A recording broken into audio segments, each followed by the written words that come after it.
Good afternoon.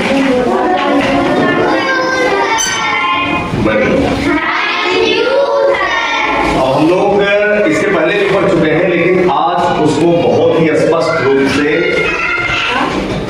पढ़ना चाहते हैं। क्या? दशमलव से भिन्न बनाने की प्रक्रिया।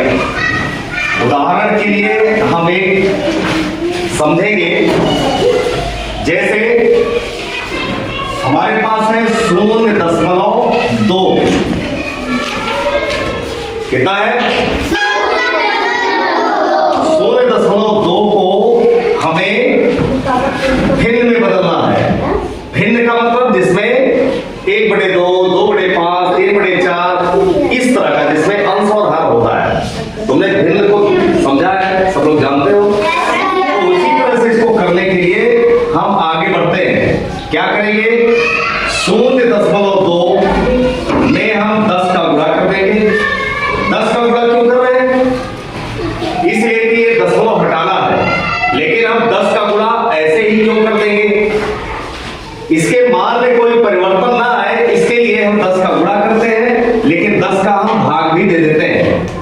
यदि हम गुणा उसी संख्या से और उसी संख्या से भाग भी दे देते हैं, तो इसके मान में किसी तरह का परिवर्तन नहीं होगा और हमें परिवर्तन नहीं करना है। अगर परिवर्तन हो गया तो फिर वो हल करना सही नहीं होगा।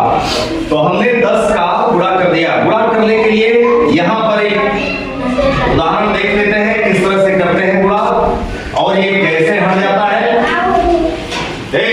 बात मतलब इसके बाद यहां से करते हैं 0 और ये करते हैं 0।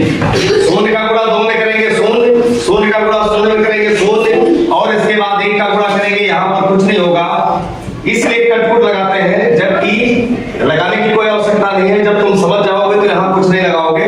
लेकिन इस दूसरी संख्या का जब गुणा करते हैं तो हम दूसरी संख्या के नीचे लिखना शुरू करते हैं। इसको सभी लोग जानते हो। 1 दूने 2, 1 शून्य 0। इसको ऐसे खींचते हैं, फिर इसके नीचे कुछ नहीं है, 0। 2 में 0 को जोड़ेंगे तो 2 होगा, यहां पर 0 आएगा। अब यहां पर जरा ध्यान देने की आवश्यकता है कि हम दशमलव कहां लगाएं। दशमलव कहां लगाएंगे? एक संख्या पर है, इसमें दशमलव है नहीं। एक संख्या पर है तो हम एक संख्या कहां से करेंगे? दाहिने से करेंगे, इकाई की तरफ से करेंगे। इकाई, दहाई, सैकड़ा, इस तरह से इकाई के एक अंक के बाद हम लगा देंगे। ये क्या हो जाएगा? 2.0, 2.0। इस 0 का और दशमलव के बाद के 0 का कोई महत्व नहीं है।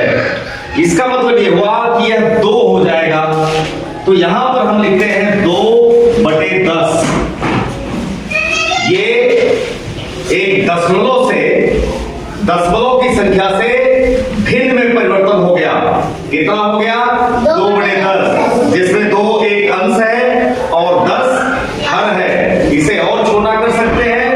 एक कॉमन संख्या से एक ऐसी संख्या होती है जब हम उससे दोनों संख्या काट सकते हैं।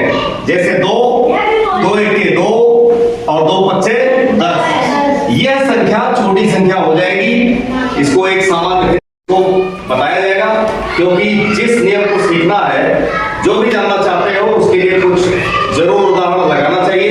इससे तुम कंफर्म हो जाओगे कि किस तरह से बताया गया और किस तरह से लगा रहे हैं, उसमें कमियां क्या है, उसको फिर से हम दोहरा